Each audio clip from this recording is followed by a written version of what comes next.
বাংলাদেশি অনুপ্রবেশকারীদের জন্য ভারতের জাল নথি তৈরি করে চলত অবৈধ কারবার।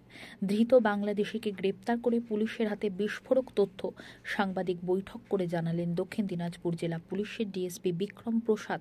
প্রসঙ্গত উল্লেখ্য যে গতই 14 জানুয়ারি পুলিশ এক বাংলাদেশিকে ভারতে অবৈধভাবে প্রবেশের অপরাধে গ্রেপ্তার করে। এরপরে ঘটনার তদন্তে নামে পুলিশ। কোন বর্ডার দিয়ে এখানে ঢুকেছিল? কোন জায়গাটা? এটা ইয়ে থেকে পাওয়া গেছে। উজান? না, উজান না। ডুমরন।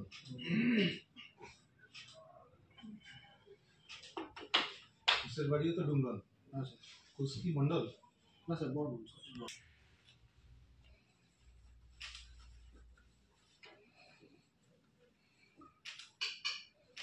মিজানুরের বয়স কত? 25। কুসের? একজন বিডি, আচ্ছা, দুজন এরা, চারজন টোটোওয়ালাটা ধরা পড়েছে না কালকে স্যার ওকে দিয়ে রিমান্ড দিয়ে দিব।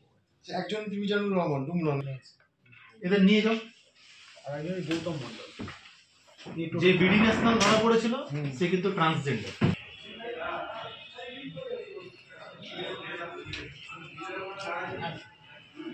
পঞ্চানব্বই দিয়ে দিবি এই আমি যদি রাখ। হ্যাঁ,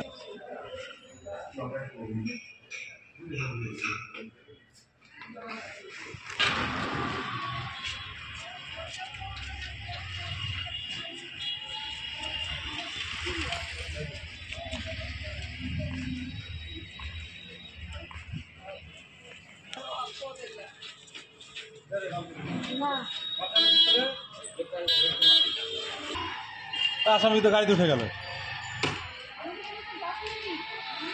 হয়ে গেল সব।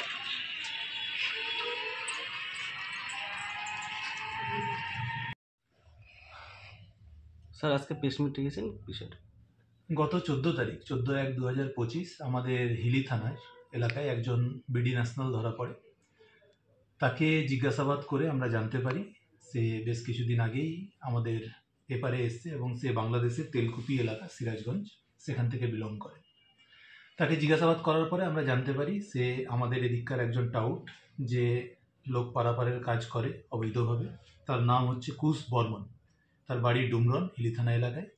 তাকে আমরা ইন্টারসেপ্ট করি এবং তাকে জিজ্ঞাসাবাদ করে জানা যায় যে সে বেশ কিছুদিন ধরে এই ধরনের লোকজনকে এপার ওপার করার কাজ করে এবং তাদের ফোর্স ডকুমেন্টস, বিশেষ করে আধার কার্ড এবং অন্যান্য আইডেন্টি কার্ড তৈরির কাজের সাথেও সে যুক্ত। তাকে জিজ্ঞাসাবাদ করে আমরা জানতে পারি ডুমরনেরই আর একজন বাসিন্দা, যার নাম মিজানুর রহমান, বয়স 25 বছর। সে মূলত তার একটা কম্পিউটারের দোকান আছে এবং সেই কম্পিউটারের দোকানে এই কুসের মাধ্যমে যে বিডি ন্যাশনালরা এপারে আসে তাদের ছবিগুলো কালেক্ট করে এবং সেখান থেকে তাদের ফোর্স ডকুমেন্ট তৈরি করে।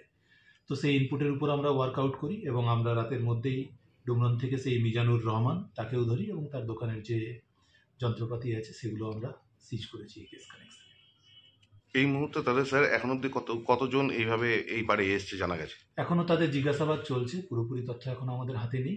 একজনকে আমরা ধরেছিলাম, তাকে জিজ্ঞাসাবাদ করে এই দুজনের কানেকশন পাওয়া গেছে এবং আমরা চেষ্টা করছি আর কারা যদি কেউ এসে থাকে তো তাদেরকে হদিশ বের করার জন্য।